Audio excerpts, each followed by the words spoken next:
Swayam Prabha. Digital India. Educated India.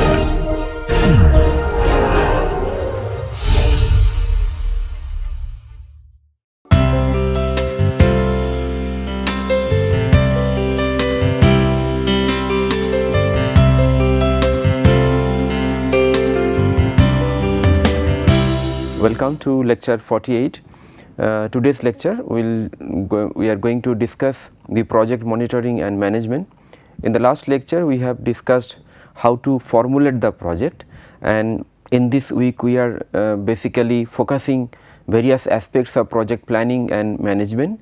So today, in the continuation of that, we are going to discuss the monitoring part and the management part of the project when the project is implemented actually. So under this lecture we are going to cover why project monitoring is important, then what are the stages and activities of the project monitoring which is involved, then project procurement, the project monitoring and management including the quality control during the implementation stage, and project completion and post completion activities.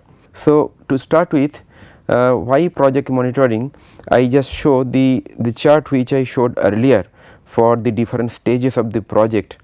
Here you can see that from the conception of the project to planning is a very important task, and after that when you start execution and quality control till the closure and the post closure. So a project planning and project formulation is one task, but the objective of the project formulation is to implement the project. Now the implementation of the project is so crucial to maintain the cost, to maintain the money, and to achieve the project target. It all depends how actually we follow the project, the formulated project, and do the task as per the time schedule. Therefore, the effectiveness of the project completion depends on the day-to-day basis progress and the implementation of the project. Therefore, it is very important to know the tricks and the methods of the project monitoring and the completion, so that whenever there are projects are being implemented at your workplace or whatever projects you are going to do in future, also you can have a better grip of that and you can implement the project within time. So that is the essential component of the project monitoring. So therefore, project monitoring helps you to achieve the project objective,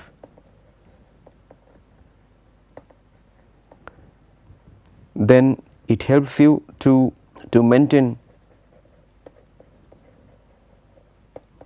the cost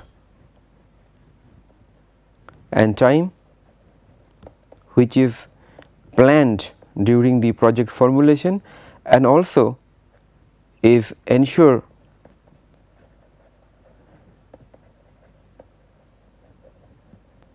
the quality of the project outcome, and definitely ultimately the project, a better implemented project will lead to better image of the government and better branding of the organization. So therefore, the project execution and monitoring and the management is important, including quality control. With this respect, we have showed this cycle also. In this cycle you can see that the execution project process, monitoring and controlling process, and closing process is also important, and it is shown in a circular manner, so that after the closing process there is a feedback mechanism to start new projects or to give feedback to the another project for the improvement. Now in this regard, so that is why the project implementation and the quality monitoring is important. Now please see the activities during the project monitoring and management. The first is the resource mobilization, because whenever you are formulating the project you are identifying the possible resources, but it is very important to mobilize the resources before starting, because during the project formulation you are identifying, you are making the full detailed description of the project, and as per the description you are estimating the project cost and sending to the approval authority or the funding authority, and once you get the approval of the fund and you get it, sometimes the fund is approved, but you haven't received the fund yet. So those kind of situations are there to so that to avoid those kind of situation, you have to be proactive, so that the moment the project is approved, you get the fund on your account, so that you can immediately start the project. We have spent 1 week few lectures on the resource mobilization and management of that. Therefore, I am not going into that particular segment specifically, but definitely the next stage is the procurement. In this stage, basically you are going to procure either the product or the material or the contractor service, so that the project can be implemented. Definitely you are not going to implement the everything. You means your organization is not possible, it may not be in a position to implement and do everything. So there are services or the works which need to be hired by the external agencies. So those procurement from the other party need to be taken. Then once the procurement is done, then you start the project, and next is the monitoring of the progress. Even if it is done by the under the terms and condition of the procurement, but then as a controlling authority, as a implementation authority, you have the power and the mandate to monitor the project, to ensure the quality control of the projects, to install the systems and the process, so that you can have a real time database of the progress of the project. So that is what included in the monitoring. In the last stage, basically it is the completion and the post completion task, how you complete a project, and after the completion of the project what else you need to do. So let us start with the procurement. Basically in the procurement, there we basically take the services during the procurement through the contract. The contract could be like for asset creation, or it can be to procure some service. So during the asset creation, we can take the like contract like item rate. For example, you are procuring some furniture element in your organization. So those furnitures could be, or some similar items could be listed as per some approved rates, and as per the approved rates you can take those elements time to time as and when required. Then there could be lump sum contract and the turnkey contract. Both are basically having the terms and condition to get some particular product or material within a contracted agreement. Then you can hire some service provision, for example, for the construction of the road, for construction of the building, construction of the school building, you can hire the services of a contractor, and this service could be management contract, lease agreement, concession, direct private investment, divestiture, and several methods like BOT, like build, operate, transfer, build, operate, own and transfer, this type of mechanism. So basically we hire the services of the expert organization who has the expertise and the credential of the similar works which they have done in the past years. And in the definitely beyond that, there are few projects which are being executed by the public private partnership organizations. So those will be dealing later on separately, but here we can take the management service like the service procurement from various contractor through this method. Now for procuring any service or any material, we have to make a bid document. Bid document is nothing but a document which is giving the full description of the procurement, terms and condition of the procurement, so that a third party or another private party can give an proposal to supply that material or that supply that particular service within a given rate or within a given price component, and after that you can compare the price components or the technical component, and you can select or choose one contractor or one supplier. So that is why what is bid document. So bid document basically consists of instruction to the bidders, basic informations like drawing, bill of quantity and specification, general conditions of the contract, special conditions if there are any special condition which is outside the general condition, Then bank guarantee is taken to ensure that the contractor or the suppliers they follow the financial norms.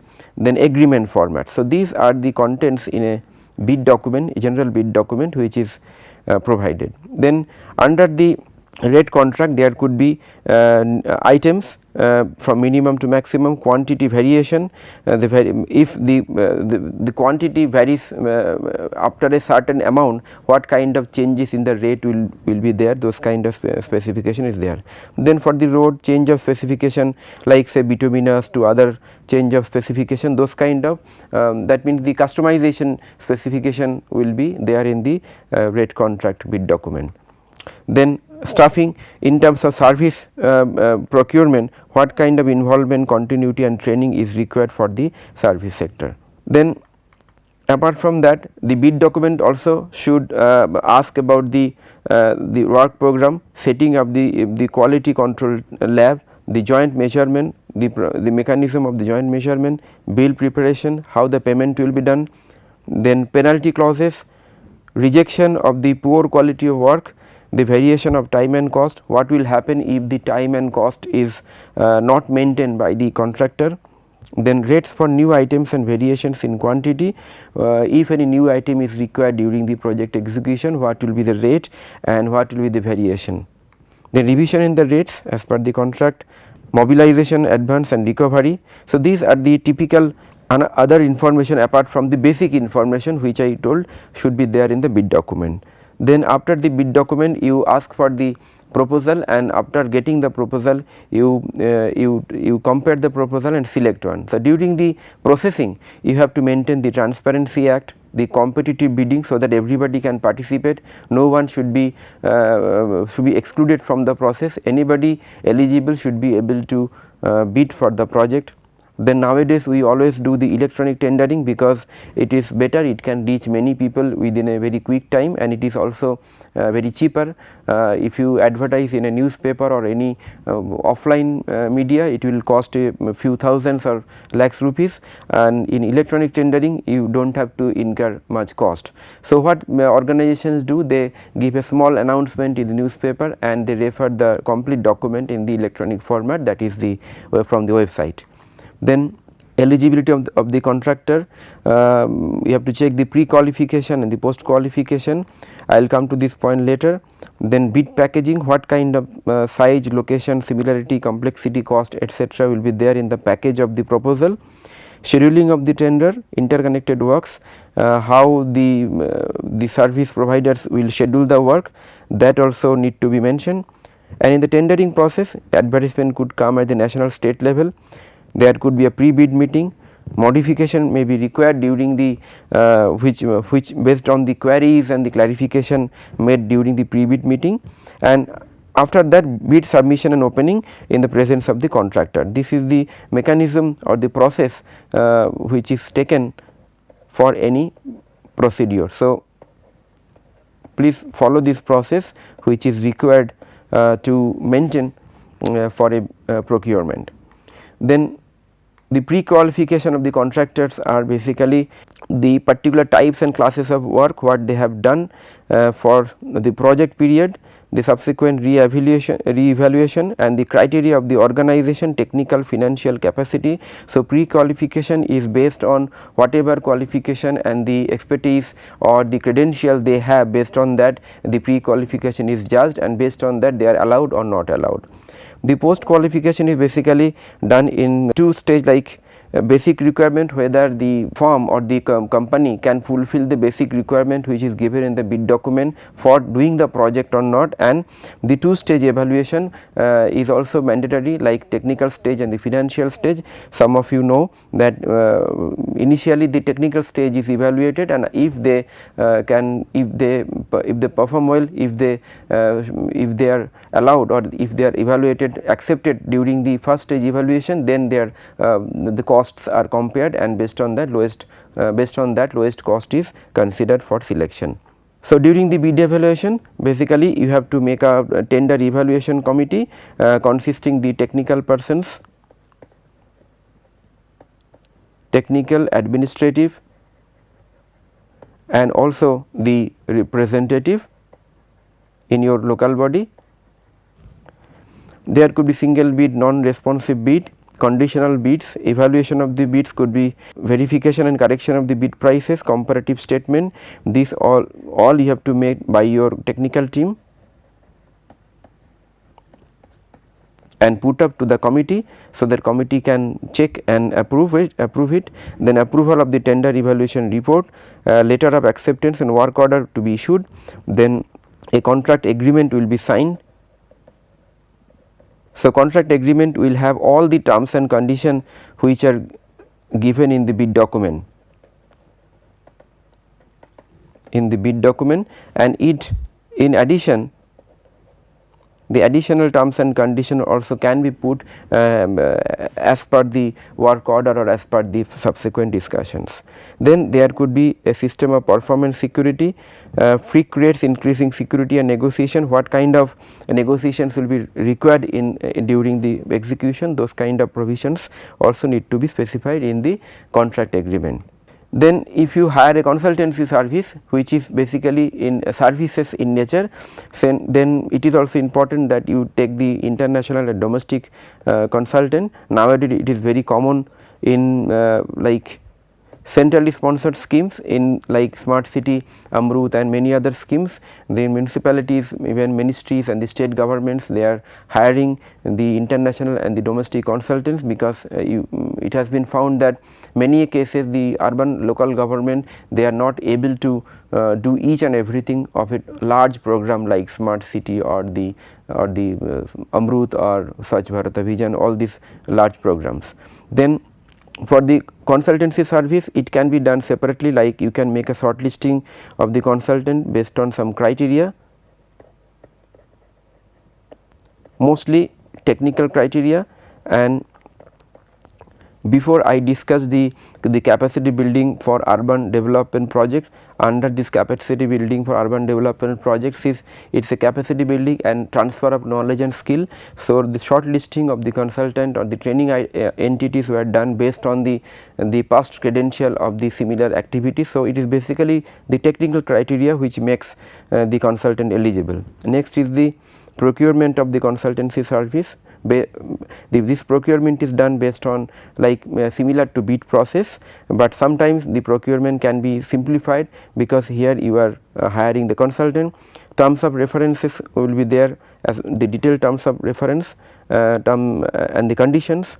Then similarly you do the evaluation of the technical proposal based on biodata, short or full technical proposal, monitoring and the consultancy service, performance, what a kind of performance and deliverables are linked, then consultancy fee linked to outputs. So, there could be pre-examination, execution phase, execution phase. Now, here there is another trend that which is becoming very much popular in India, that it is also very much difficult to hire each and every aspect of the development, hire different consultant, and managing so many consultant in a small organization is also difficult, and the quality control also become very much challenging.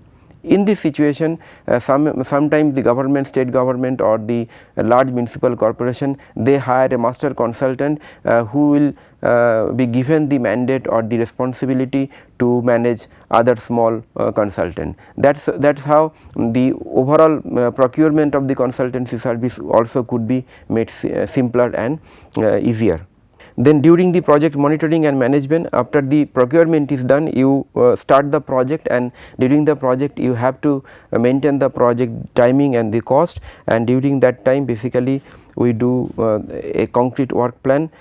Even though work plans are mentioned in the project formulation DPR, but here we make a revised one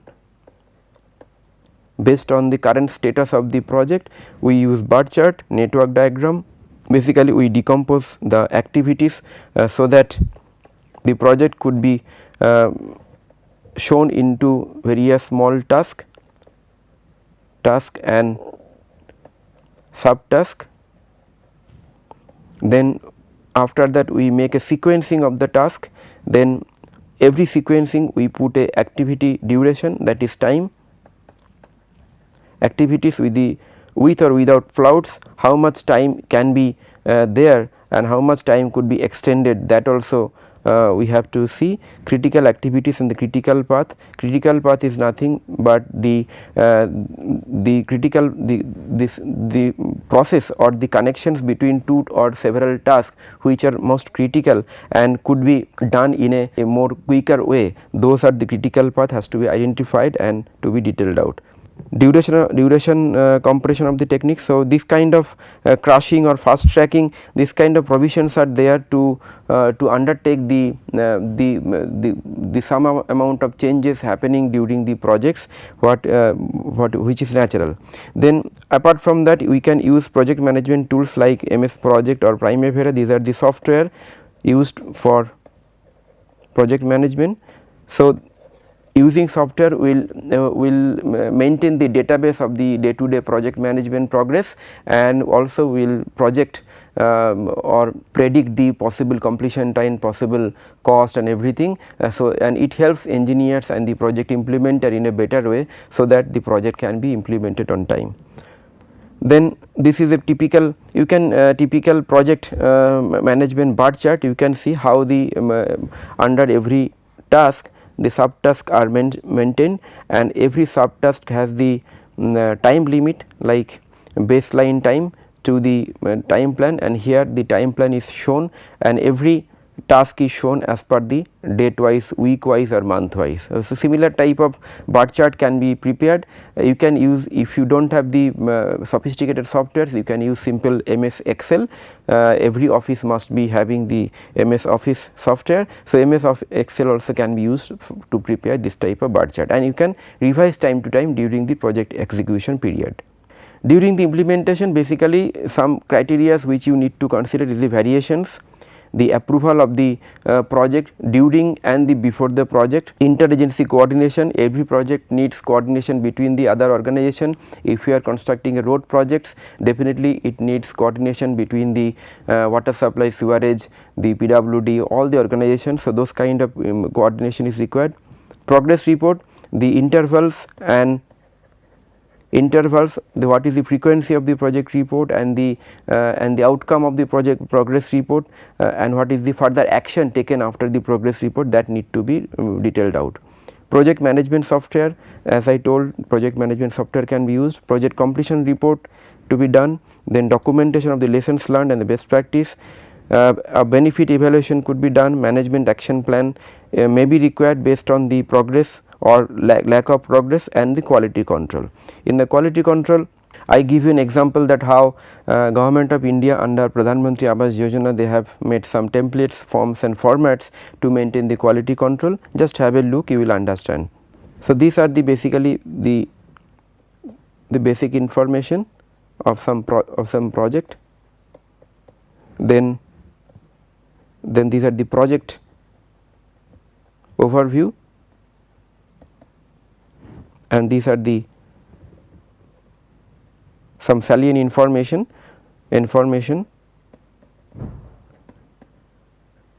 related to cost and progress.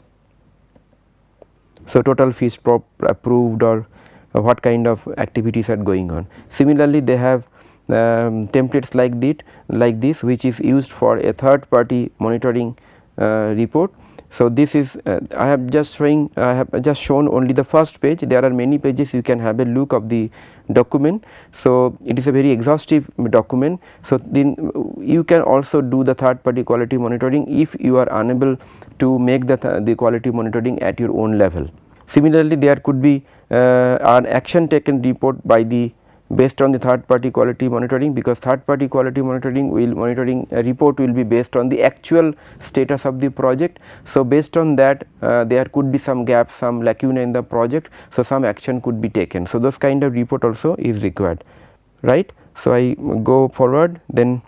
Okay. Now, in the completion and the post completion period, when you complete the project, basically we make a project completion report, so that it becomes a complete document which will help the future city managers to execute similar projects, and also to refer this document if any clarification, any references are required for that particular projects. So, just have a look what are the contents of the project completion report. So, it consists the project proposal details and the modification, administrative and technical approvals, then problems encountered, delays occurred and the solution adopted, pre and post qualification of the contractor, bid packaging, tendering, types of tender, scheduling of tender, details of contract management, if there is a delay, an effect and a penal measure, everything, utilization of the completed assets, comparison of the actual versus projected fund, monitoring process, best practices if you have adopted anything, and analysis of the tender premiums, what kind of time extension, cost escalation are allowed, then audit reports and also as built drawing. So, you can see that the project completion report consists of like the project plan,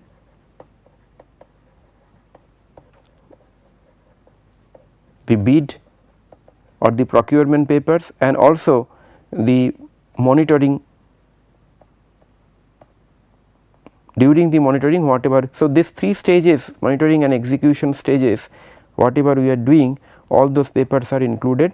So, most of the stages of the project cycle is included in this project completion report. And after the project completion, basically we do a documentation of the lessons learned and best practices. This documentation may not be very large. A project completion report is a exhaustive report which can be very much thick, but documentation of the lessons learned could be very much brief and it can be circulated through websites or through other medias.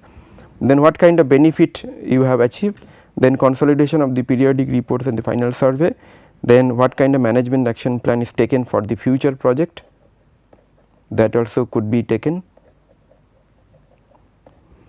Then all these actions regarding manpower and the resource, then further monitoring of the performance for the future projects, auditing, further placement additions as required, performance and efficiency auditing. So, these are the post project actions which is required to maintain the project or to document the project for the future project proposal and for future project execution. So, in brief we have discussed today the project monitoring and the management. We have told you that in a project cycle the project monitoring, quality control and its management for the implementation is very important stages, and in these stages we do the resource mobilization, we procure the material or the services and then we execute the project through the strict quality control, and we make the completion report and the post completion actions.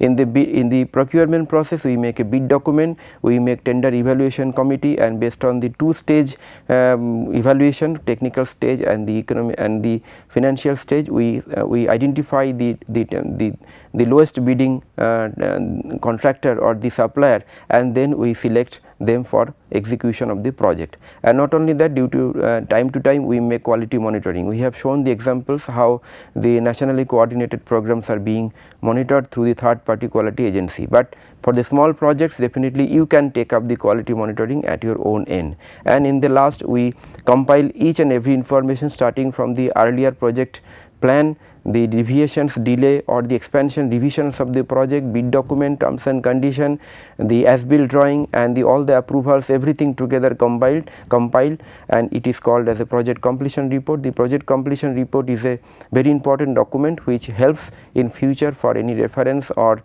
any clarification of the project, and also it helps to execute future projects, similar projects and also other projects. And after the project completion report is done and submitted, there are few post project completion actions which is required to maintain the particular project and to help the other project or to document the best practices or the lessons learned for the better understanding. So, with this I would like to conclude today's discussion. Next day we will discuss some of the essential terminologies and the features what we do in the engineering design, so that when you execute any project you understand the languages of the BOQ and the project DPR, and whenever there are you are handling the contractors or the engineers, you can understand at least some terminologies, so that you can ensure the project target and the project completion time in a better way. So, thank you very much for attending this lecture.